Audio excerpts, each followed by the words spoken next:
Welcome to the Drum Set Shrink podcast. My name is Stefano Ashbridge, and this is a show about drummers, drumming, and the challenges that come with playing the drums. Please help me welcome LA drummer Garrett Henritz to the show. Garrett, thanks for coming on. Hey, thanks for having me. You got it. So can you tell us a little bit about yourself and how you got started on the drums? Honestly, drumming for me was kind of an inherent right almost. My father was a drummer. I was born into drumming, and there wasn't particularly a moment where I decided to be a drummer. I remember drumming all of my life.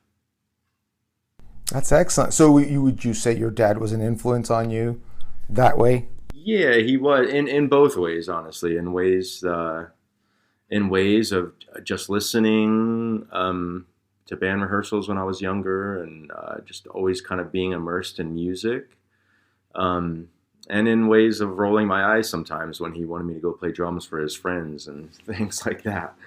So the whole gambit there.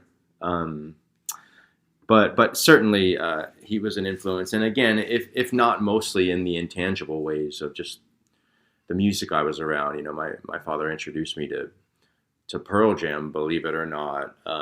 He was the first one in our household to discover Pearl Jam back when, and things like that. It wasn't necessarily, though, that we sat down and never had like any kind of formal study together of drums or anything like that.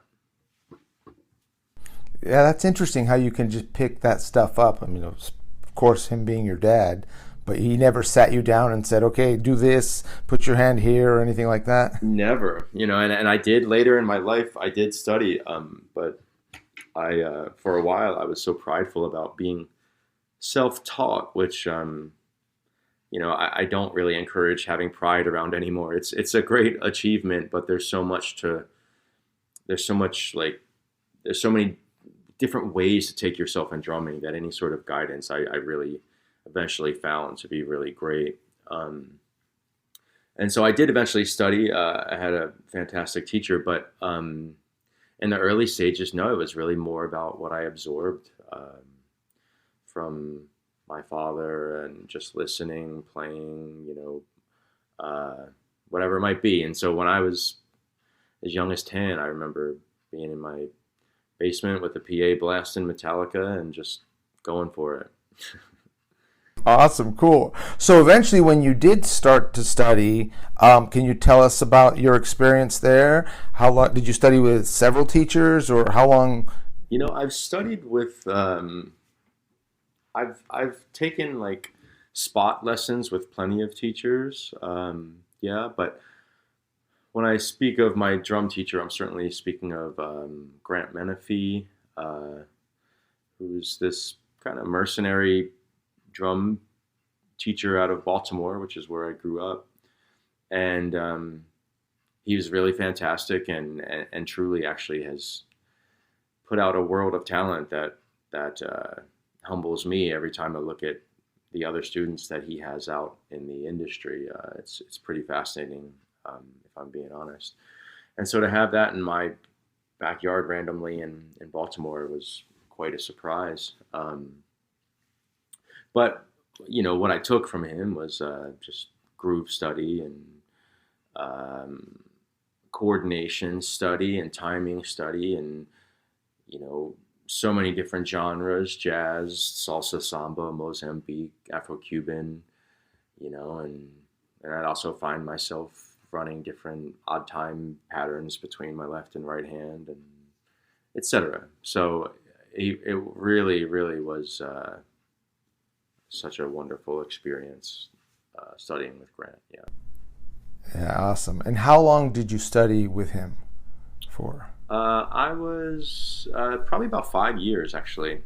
Yeah. Okay. It was awesome. It was quite a while. Yeah. Cool. And so, did you move to LA from Baltimore? I did. Mm-hmm. Okay. And how long ago was that? How long have you been here? I've been in LA for probably about 15 years now. So Yeah, I'm definitely from LA as well. I've had more time in Baltimore, Mm, but yeah, I've been here for a minute now for sure. awesome. And was the move uh, based for the music? It With was actually I was playing in a project in Baltimore that had an opportunity to move out to Los Angeles, and we took it, and the rest has kind of been history. That band shortly disbanded, to be honest, and that was the start of me staying out here and beginning to pursue drumming things. So, Oh, I see. So after that band disbanded, were you pursuing or were you looking for another band, or were you looking to just put yourself out there as a drummer for hire, or a combination thereof? it's really a combination thereof, and I still find myself in that same situation where I'm such a band guy, but yet that uh, doesn't really pay the bills. And so I do find myself more and more becoming immersed in the session world. But my heart is such in the band situation. That's really what I prefer. I prefer to be gigging with a steady band, touring, etc. So Was that something that was conscious about, let me see if I can find work and also find a steady band, or was it just how? that kind of rolled right into a steady band, actually. Three roughly 3 weeks to a month.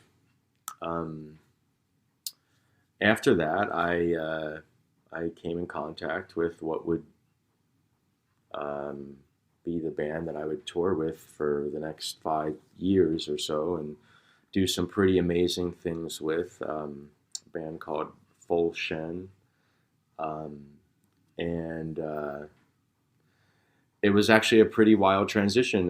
We went from this whole idea of moving from Baltimore to LA, and um, that band transitioning, and the dreams and hopes that comes with that, for that to ultimately peter out, and for certain portions of the band to go back home. And so the decision to stay was kind of like a what the heck am I doing decision. And and then pretty immediately was rewarded with like some of my first touring, um, to quickly let me know that I was on the right path for sure. Um, but yeah, so it was though that I became devoted to that project. I would say though at that point I never like, even while I might be devoted to a project, I'll be devoted to other projects as well. I mean, and currently I'm probably playing with like 7 to 10 projects in total, and honestly, they need to keep coming in order for um, kind of things to keep rolling on. It's like new projects are going to kind of constantly stream in. Um, and while the goal certainly one day would be to, be set in a band that is working and sustaining itself, it's you really got to stay busy, I guess, is all I could say. So. Exactly. The bands that you're currently working with, what are they? A certain genre or style of music, or is it pretty varied? It's pretty varied. Um, it's pretty varied. Some pop punk bands, some straight up pop gigs, uh, some hip hop gigs as well. I play in a noise rock band out of New York. Um, yeah, it's really all over the board. I mean, I think in general, I'm a rock drummer. Like I tell people when I'm maybe like sending someone an intro message or something, that I'm a uh, I'm a jazz trained rock drummer. I'm very much a fusion drummer for sure. So that style kind of lends itself everywhere. But but I find myself in a lot of rock scenes, a lot of indie rock scenes, and lately some hip hop and some pop. So Awesome. That's great. So you've been out here, you said 15 years? uh huh. Okay. So I got to ask, how did the pandemic go for you a couple of years ago? Would you find, obviously, everything shut down? Was it kind of difficult to navigate, or? The pandemic was rough. I mean, obviously, that's an understatement. It almost feels silly to say that it was rough for everyone, but it certainly grinded the music industry to a halt. And but I would say more importantly, it's the post-pandemic that has been interesting and providing its own challenges, in terms of, some bands that aren't anymore, some people that were in LA are not in LA anymore. You really kind of had to reset your network, which I do think as a musician is important to do. It's important not to become too stagnant, not to become too dependent. But certainly since the pandemic, it's really been about kind of establishing the next network, um, of bands, of people, of contacts, etc. So yeah, it was tough in that way, that it's been a full-on reset, I'd say.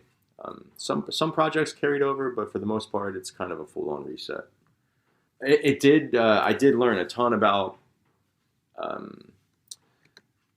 recording. I did do a lot of recording work out of my studio here in LA, and that was great because I definitely have learned a lot of pretty great skills when it comes to the home recording process at this point, and find myself pretty competently putting out, sending some nice stems along when I find myself working on recording projects. So I'm grateful for that process, most definitely. And it was also interesting that, if you remember 2022, it came out like gangbusters. Like, everything is back. Here we go. It's on. Like, COVID's gone. And then 23, it's like we hit 22 too hard. And 23 kind of took a step back from that, I found.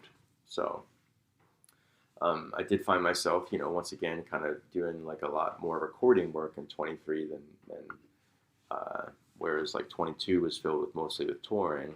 So pretty interesting dynamics with that, for sure. Interesting, yeah. I'm glad to hear that you were able to get into more recording and get that together, because now it's another avenue, right? Right. That you have. I noticed on your website you offer sample packs. Yeah, that was actually a pandemic project for sure. Well, actually, you know what? That's not totally true. It was born out of the pandemic, but that wasn't in the height of the pandemic. That idea spawned coming off of a tour. Somebody suggested to me that I should work on, putting some samples together in some sample packs, and so I just began uploading, some creative samples for global use to my website. I found that process to be pretty fun, for sure. I definitely came along with some neat sounds, and it's inspired me for some other ideas that I'm currently working on to get different packs together, etc. So. That's interesting. So when you put together a sample pack or you're working on it, is it something that you think out in advance in terms of the sound and what you're going to play, or do you just experiment and see what comes out? Or? I would say the latter, but more so I fire the click away. I pick my tempos, and I let the click kind of guide me. I definitely, can find myself with just, firing out ideas with just a click running, and so that's kind of how I try to approach that. I really try to focus on the authentic nature behind any of it too. It's like when I'm creating these samples or the loops that I put out, it's like you know, a lot of drumming, really, you could reduce it down to the 2 and the 4, you know? Mm-hmm. And so within that, I didn't want to just be creating a bunch of the same sounds in different tempos or anything like that. It's like I really wanted to find different eclectic kind of sounds. So that was my goal, I guess, in what I was creating. Tell us where we can find these sample packs. On your website? Yeah, sample packs are on my website. It's my name, www.garretthenritz.com. That's GarrettHenritz.com. Yeah, it's where they can be found, and it's where more will be coming for sure. And at the same token, you know, that's where all of my contacting is through my website, kind of. So. Okay, perfect. I'll make sure to put it in the show notes so everyone can check it out. One last question. Having moved to LA, do you have any bit of advice for somebody thinking about moving here to establish themselves as a drummer? Well, that's definitely, there's so many factors that could go into the advice realm of somebody, you know, wanting to move to LA. What I hear a lot most from people is don't have a plan B, don't have a backup plan. And I know that sounds insane, but you know, so much of my own time was spent with you know, kind of juggling a bunch of different plates, and you find that something always has to get neglected there. And so I do. I think it's best to just sink in and strike while the iron is hot, you know, and your network, the network is just so important. And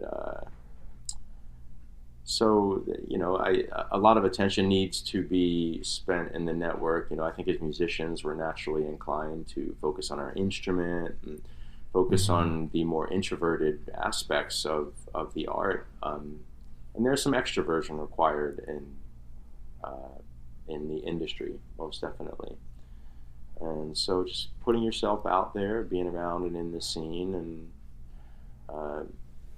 that's what I think, you know, with the right heart, it'll lead you straight in the direction that you're trying to go to. Definitely great advice. All right, Garrett, thank you so much. Fantastic. Alrighty. Have a good one. All right, thanks. Thanks for listening. You can find me at drumlessonsinla.com. My name is Stefano Ashbridge. Until next time.